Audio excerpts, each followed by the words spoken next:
Preparation খুব খারাপ ছাড়, প্রিপারেশন খুব খারাপ এই সময় সে আর বলো না। প্রিপারেশন শোনো, আমি বলি কি আমাদের ইউটিউব চ্যানেলে চলে যাবা, ইউটিউব চ্যানেল একই নেম ইজি ইংলিশ ব্যাচ, ওইখানে প্লে লিস্টে যাবা, প্রত্যেকটা প্লে লিস্টে দেখবো আমি মিনিমাম 10-15টা করে এক একটা টপিকের উপর ক্লাস নিয়ে আসছে। প্রত্যেকটা তুমি টপিক ওইখান থেকে ক্লাসগুলো করলেই তো তোমার প্রিপারেশনটা ভালো হয়ে যায়। ওখানে ফ্রি ক্লাস দেওয়া আছে এবং আমি মনে করি আমার অফলাইনে থেকে অনলাইনে আমি ডেডিকেশনটা একটু বেশি দিই। কেন দিই?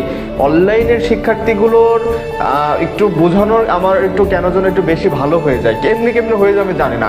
তো তুমি ইউটিউব চ্যানেলে চলে যাও, প্লে লিস্টে চলে যাবা, প্লে লিস্টে প্রত্যেকটা টপিকে দেখবা আমি ওখানে প্লে লিস্ট করা আছে, writing side, right form verb, word service, completing sentence, direction, প্রত্যেকটা টপিকে দেখবা স্লাইড করা আছে।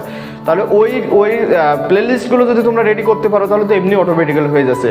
আর আমি তো লাইভ সাপোর্ট তোমাদের দিচ্ছি, লাইভে তো আমি তো তোমাদের সাথে প্রতিনিয়ত তোমাদের সাথে কন্ট্যাক্ট রাখছি, সেখানে সে সমস্যাগুলো বলো। এখন তোমাদের জিনিসটা হচ্ছে তোমার পেটে খোদা খুঁজতে হবে তোমাকে, আমি তো সব কিছু তোমার গালে তুলে দিতে পারবো না এত দূর থেকে। আমার জায়গা থেকে যতটুকু করার দরকার আমি করতেছি, তোমার জায়গা থেকে প্রিপারেশন নিতে পারলে তুমি ব্যর্থ হবা। অনেকে আমাকে ইনবক্সে মেসেজ করতেছে আমার প্রিপারেশন খুবই খারাপ, কি করবো। আমি যদি তোমাকে মোটিভেশন দিই, এক গাল মোটিভেশন দিলাম, ভাই পড়ো পড়লে এই হবে ওই হবে হ্যান হবে স্যান হবে, লাভ আছে কোনো? বলো, পড়তে তোমাকে হবেই। মোটিভেশন দিয়ে পৃথিবীতে জগৎ উদ্ধার করা যায় না, তাহলে পৃথিবী আরো আগে 10 বছর আগে আরো 20 বছর আগে স্বাধীন হয়ে যেত।